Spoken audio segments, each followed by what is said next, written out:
umalis yung anak ko? Saan pupunta? Saan nila dadalhin? Hindi nila pwede kunin sa akin yung anak ko. Ate, kumalma ka muna. Hindi ko na rin alam kung ano pang magagawa natin kasi mukhang planado na to eh. Ate, kalma lang ha. Ate, kalma lang. Lorena? Yes. Mana, kailangan ko makita si Lea. Kailangan ko makita yung anak ko. Hindi nila pwedeng kunin sa akin. Yung anak ko yun eh.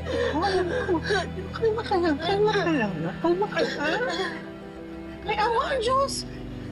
Makikita din natin si Lea. Nalayo ko ng anak ko. May karapatan ako sa anak ko. Bakit nila kinukuha? Kailangan ko makita si Lea. May awa ang Diyos. Makikita din natin si Lea. Ay,